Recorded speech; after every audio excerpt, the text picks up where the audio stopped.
Warm greetings from the High 10. It is Everyday Shenanigans on this Friday, April 10th, 2020. I'd like to bring you said information out of New York, and this is pertaining to the coronavirus. If you need verification for the storyline, please log on to CNN.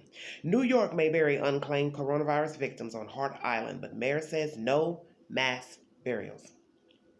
New York City officials say that Hart Island, which for decades has been used as the final resting place for people who died unclaimed, will also be used for unclaimed coronavirus victims. Mayor Bill de Blasio responded Friday to concerns that mass burials would be necessary because of the high number of bodies caused by the pandemic. Drone photos appeared to show groups of caskets being covered with dirt in long trenches on Hart Island. There will be no mass burials on Hart Island, he tweeted. Everything will be individual and everybody will be treated with dignity.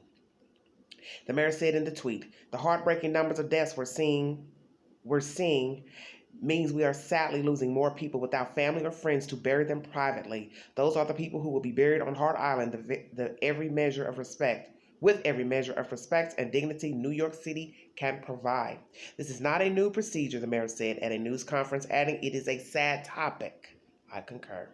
Press Secretary Freddie Goldstein told CNN on Thursday it is likely that people who have passed away from coronavirus will be buried on the island in the coming days. Hart Island has been used by the city as a public cemetery for over 150 years and is managed by the Department of Correction. The Hart Island burials are mostly people who have been unclaimed at the city's morgue for anywhere from 30 to 60 days, Goldstein said. Over 1 million people are interred there. The city is transferring unclaimed bodies to Hart Island to make way for other coronavirus victims whose bodies will be claimed. Goldstein said, the new rules from the medical examiner's office say bodies will be taken to the island if they go unclaimed for 2 weeks. Only people who have not been claimed by relatives or a loved one will be buried there, Goldstein highlighted. Despite the new rule from the medical examiner, Goldstein said as long as morgue officials make contact with a relative within 14 days, they will not be moved to Hart Island.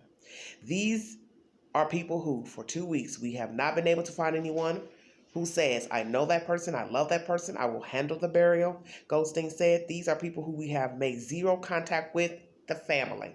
Usually about 25 people are buried on the island each week, Goldstein said. But since coronavirus has been claiming victims in the U.S., she said there are 25 people buried there each day. Mercy. CNN is the verification. Story news.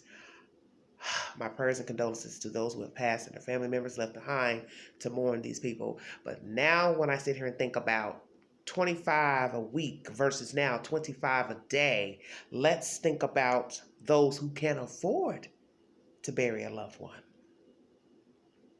What happens then?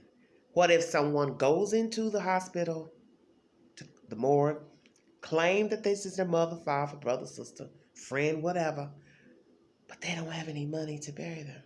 And I know right now the funeral homes, if they are letting people have funerals, graveside at least, you still have to pay for that. You eventually have to pay for a headstone when you get the said money if you don't have it. So what about those who go ahead and say, I know this person, but he or she or they do not have the money to bury their loved ones?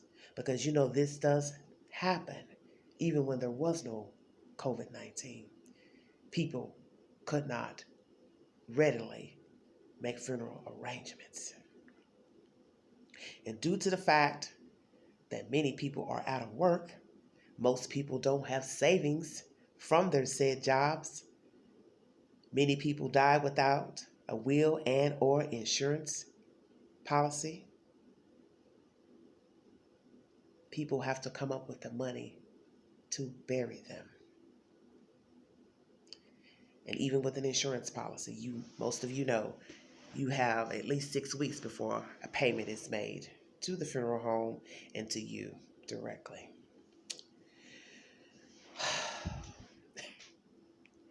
It just does not stop. I never thought I'd see this day.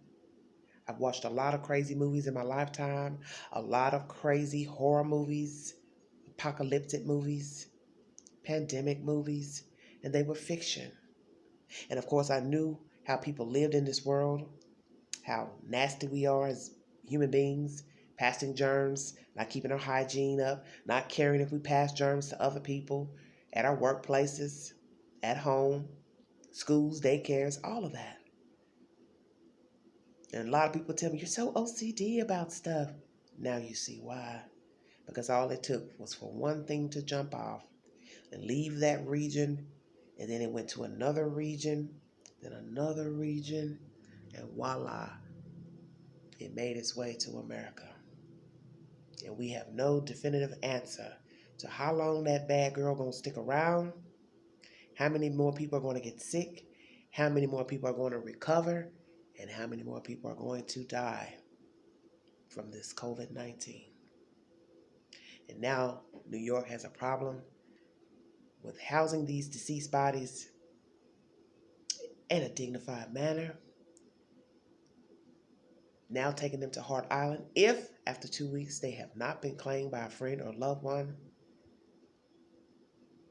And then the issue, as I stated, of those who do claim the body but cannot readily pay funeral home a deposit to put down for the services. So everyone is overwhelmed, scared to death of getting this nasty, vile disease, being burdened with having to bury someone with no notion of money, unexpected death, funeral homes overwhelmed with bodies coming in, I'm sure, not wanting to be cruel to anyone who has lost a loved one, to deny them services, people not being able to gather in a funeral home or said church because of the virus spreading more. This is a cruel, cruel life at the current moment. So you have to try to find some type of way to cope right now and to keep yourself calm, keep your mind calm, keep your demeanor calm, because we are in a desolate time right now. And have mercy on all of us. Prayers for New York City, prayers for Detroit, state of Georgia, Europe, abroad, now Japan jumping off with more cases. I don't know what to say. I don't know what to say.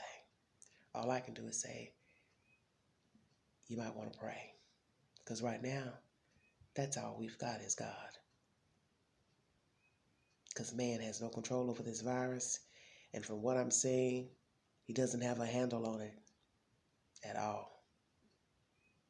He does not have a handle on this. Praying that the weather will help. Tennessee's expecting a freeze in the area where I am. And I prayed about it. And I said, God, please bring us a freeze, a cold. It won't be the kind of cold that we need, possibly like 10 below. But let's see what it can do to help die down some of the cases here in East Tennessee. I'm praying for all of you, wherever you are. I'm praying that you are safe and that you are keeping calm and finding things to do with your time while we overcome this virus.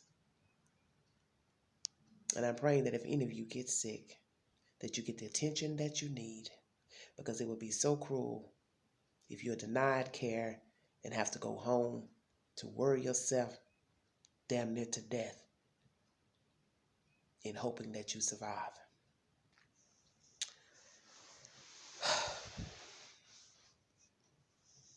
Praying that our government that makes the provisions to get this virus under control, the steadfast people in the medical field who can get us prepared for vaccination, cure, more testing, testing for all, drugs to aid in